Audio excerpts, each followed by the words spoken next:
Have you ever wondered why you don't look as good as a fitness influencer is, you know? Like, you've trained the exact amount of years. You know that you've trained hard. You know that they've trained hard. But you don't look as good as they do, you know? You don't have nearly as much muscle as they do.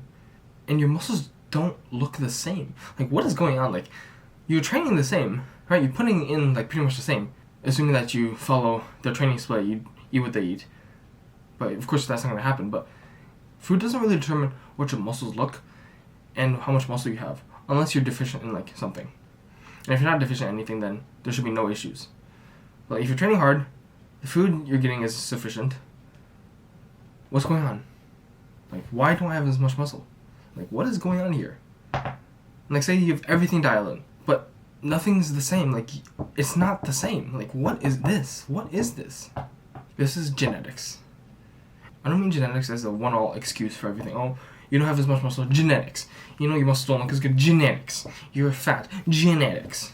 I don't mean that. Genetics matters, but only for specific things. Not everything. So, genetics determines your potential. I mean potential as in physique-wise. Like, potential is like everything your physique has. You know, your fat distribution, how much fat you store, how much muscle you can gain, your muscle insertions, your bone lengths, your limb lengths, you know, how much strength you can get. Like, everything in that is included in this broad term called your potential. And the thing is, you don't actually know your potential until you're there. It's like everything with potential. You know, I was told, you have the potential to be such a great musician.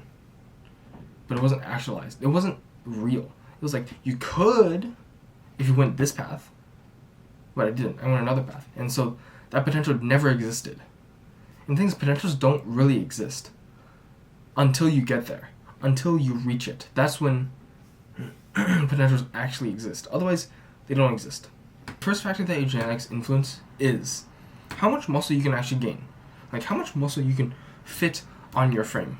And by frame, I mean your entire body. I mean, this is kind of obvious because, you know, you can train the same amount of time, be immersed in the fitness industry for the same amount of time as another person. You can have much more muscle than they do, or you can have much less muscle than they do. It can go both ways. So on one hand, genetics determines the maximum amount of muscle you can have, but genetics also determines another factor, which also has an influence on how much muscle you can have. And that factor is your limb lengths, how long your bones are. Because the longer your bones are, the more area that your muscles can fit on. Right? Because your bone is a straight line, and this is not very straight at all. But you imagine a straight line. So your muscles are going to need like area on the bone itself. And if you have more bone, you have more area for the muscle basically. And so you can just put more muscle on your frame if you have longer bones. And if you have bigger bones. It's also why big people are often called big boned. Another regarding muscle is the type of muscle. You have more than one type of muscle. There are 3 types of muscles. 1 slow twitch and 2 fast twitch. And the biggest muscles are the fast twitch muscles. And the smallest muscles are the slow twitch muscles. And that's why you see marathon runners who are lean but very skinny. Because they train primarily for the slow twitch. And the slow twitch are the smallest muscles. And that's why you see bodybuilders who have the biggest muscle because they train for the fast twitch muscles. Based on your muscle distribution, you can determine how big you can possibly get. It's an estimate based on the fiber types, and you can get an estimate on how strong you can get based on the fiber types. Of course, these are both estimations, and you can train the different muscle types to get bigger. A fourth is muscle insertions. Your muscle has an origin and an insertion. It's where your muscle originates from a bone, usually more central to your body, and then inserts into another bone that is usually more distal or far away. So my pec muscle originates from my sternum as well as my clavicle up here, and it inserts into my humerus over here. Right, so this is more central to my body, and this is more distal or farther away. And so muscle insertion is not the origin, because the origin is where the muscle is the closest to your central part. The insertion is the muscle's furthest point away. And so, based on your muscle insertions, it can determine how your muscle looks. A most common example is your bicep. So for your bicep, if you have a small insertion, you can't fit that many fingers between your actual bicep and your elbow. But if you have a big insertion, you can fit a lot of fingers. And so to demonstrate, you basically want to flex. You basically want to flex your elbow so that your bicep is contracting, and then you also want to fit as many fingers as you can between your bicep and your elbow, and then you want to flex more. Alright, so around this, I can fit around 3 fingers, fully flexed. Right. I would say that's a pretty short insertion because I can fit a lot of fingers, 3 fingers. And this determines your muscle bellies, or the shape of your muscles.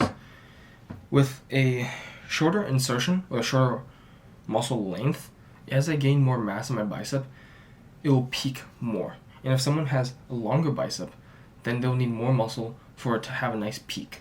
Because the muscle for me will be more condensed upward, while another person will not be as much condensed, and therefore they will need more muscle to get that ball shape.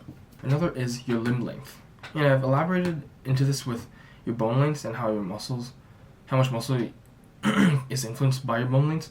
But your limb lengths influence how you move. Specifically for like exercises.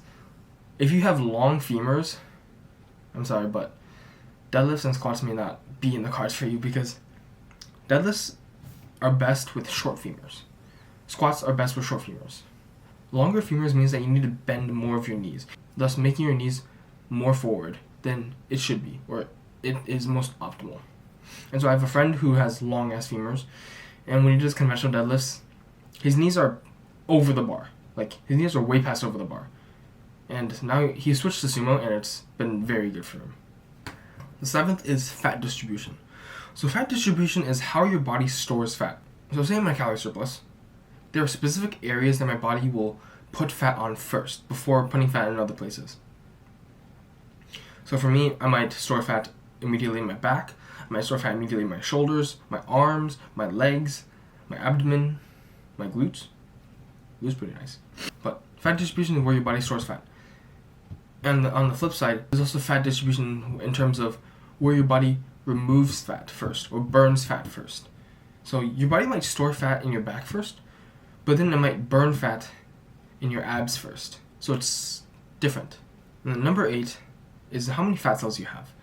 And fat cells are mostly determined at birth. So you're born with this amount of fat cells, and it's easy to get more fat cells when you're a newborn child, but it's way harder to get more fat cells as you mature into an adult.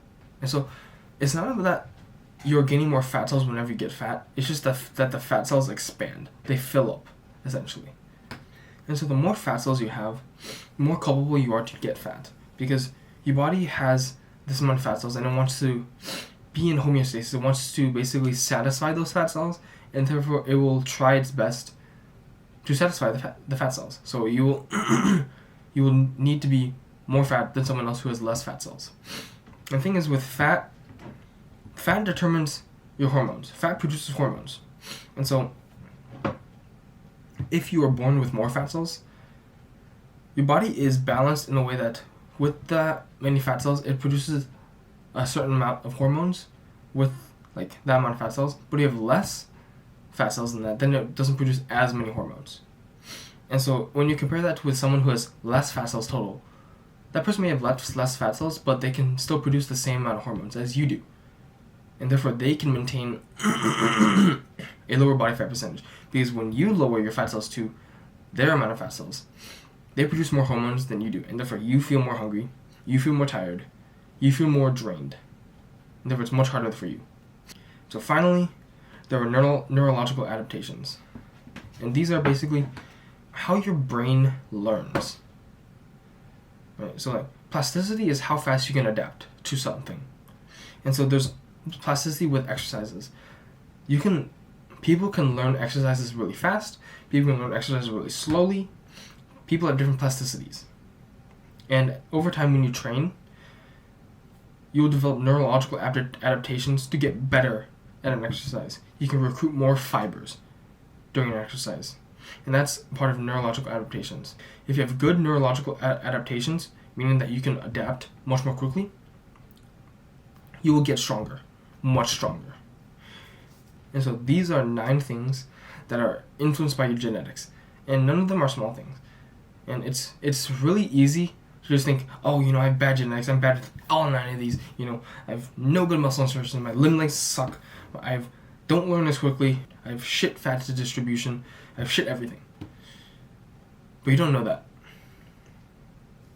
You don't know your genetics until you reach a point where you can know about it.